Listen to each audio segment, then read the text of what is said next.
Suppose کسی پہ کوئی بہت بڑا پرابلم آ گیا ہے، کوئی شاکنگ ایونٹ ہو گیا اس کی لائف میں، کوئی انگزائٹی سے یعنی بہت زیادہ انگزائٹی میں الجھا ہوا ہے وغیرہ وغیرہ. What are some of the things ہم لسٹ ڈاؤن کریں جو اسے ہیلپ کریں گے؟ میں سب سے پہلے بتانا چاہوں گا آپ کو کہ میرے نزدیک نا وسیم بھائی، ایکسیپٹنس جو ہے it is very important. You have to accept کہ you are in that situation. بالکل. اور یہ اللہ کی طرف سے دیکھیں نا، ہمارا قدر پر جو ایمان ہے وہ صرف یہ نہیں ہے کہ ہاں جو خیر آئی جا رہی ہے وہ ہی قدر ہے. اللہ کی طرف سے اگر اللہ آپ کو ٹیسٹ کر لیتا ہے، کوئی چیز آپ لکھی ہوئی تھی وہ آ گئی ہے آپ تک، تو اس کو بھی ایکسیپٹ کرنا، یہ میرا خیال it is the first step towards moving to a positive path. کیا آپ سمجھتے ہیں؟ بالکل. اس دن ایک صاحب آئے، وہ کہتے ہیں کہ میں نے زندگی میں کبھی سٹریس لیا ہی نہیں. تو میں نے کہا سر کیا کرتے ہیں؟ بغیر سٹریس کے تو آپ زندہ ہی نہیں رہ سکتے. صحیح. فزیولوجیکل انگزائٹی یہ تو آپ کو زندہ رکھنے کے لیے ضروری ہے. انگزائٹی اور سٹریس صرف اس بندے کو نہیں ہو سکتا جو قبر میں دفن ہے.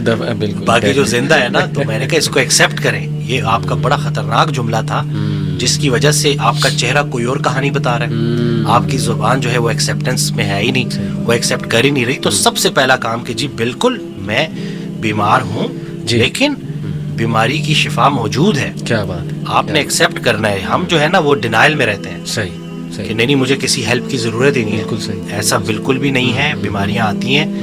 جس طرح صحت اللہ کا بہت بڑا انعام ہے، ویسے ہی بیماری بھی اللہ کا بہت بڑا انعام ہے. بیماری سے پہلے زندگی اپنی لگتی ہے، بیماری میں اللہ کی لگنی شروع ہو جاتی ہے. اللہ سے آپ اتنا اسٹرانگ جو ہے وہ آپ کا وہ تعلق بن جاتا ہے. بلکہ وہ رسول اللہ صلی اللہ علیہ وسلم کی حدیث ہے جس کا مفہوم ہے کہ جب تک انسان بیماری کے قابو میں رہتا ہے اس کے ہر لمحے پہ نیکی لکھی جا رہی ہوتی ہے.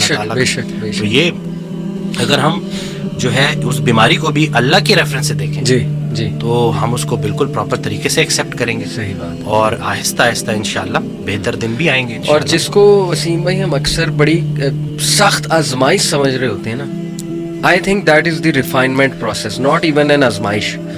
آزمائش تو دیکھیں نا، انبیاء پہ کیسی کیسی آزمائشیں آئی ہیں. حضرت ایوب علیہ السلام، حضرت یعقوب، حضرت ابراہیم، مطلب حضرت سارہ بانجھ ہو گئیں اور فرشتوں نے جب نیوز دی، گڈ نیوز، تو ایون شی کوڈنٹ بلیو کہ یہ کیسے ہو سکتا ہے. تو ہم تو سوچ بھی نہیں سکتے نا ان آزمائشوں کا جو اللہ نے اپنے پیاروں کو جس طرح سے آزمایا. آئی بلیو کہ وہ ریفائنمنٹ پروسیس اللہ ریفائن کر رہا ہے آپ کو.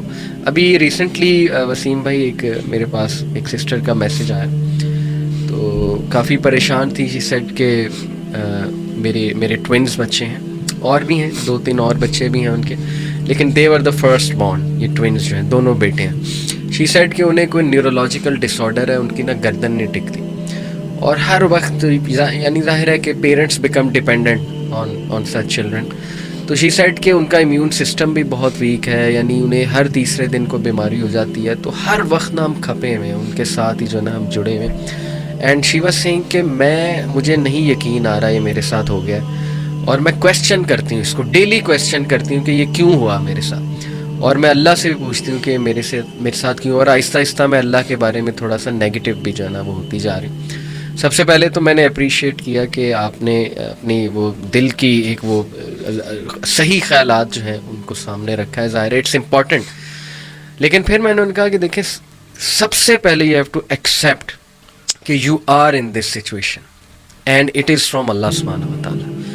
یہ لکھا ہوا تھا آپ کے لیے کہ آپ کے بیٹے ان کو یہ ایشو ہوگا. سب سے پہلے اس کو ایکسیپٹ کر لیں ایک ٹھنڈی آب بھر کے.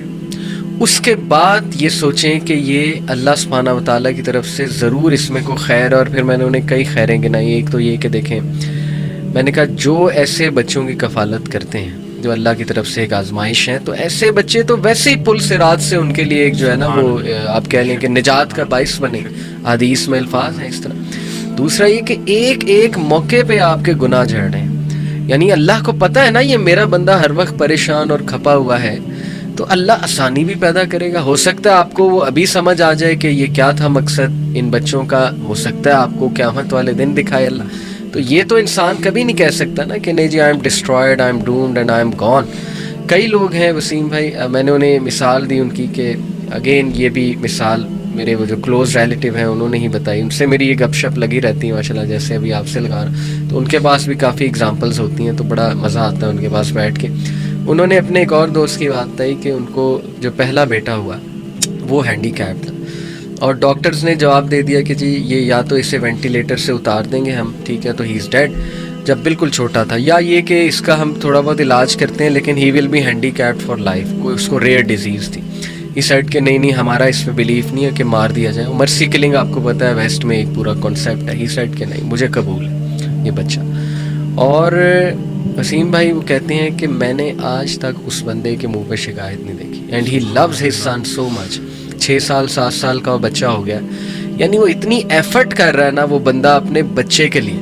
اس نے گھر بھی ایسا خریدا جس میں لفٹ لگوائی, ٹھیک ہے, وہ لفٹ سے اپنے بچے کو نیچے لاتا ہے, گاڑی میں سیٹ ایسی بنوائی کہ اس کا بچہ بیٹھ سکے کمفرٹیبل, یعنی he is doing so much for his child.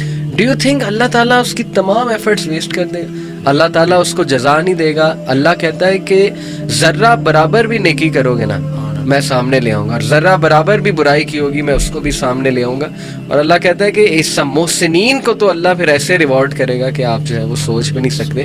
تو دیکھیں ایسی مثالیں بھی ہیں وسیم بھائی کہ who are in that situation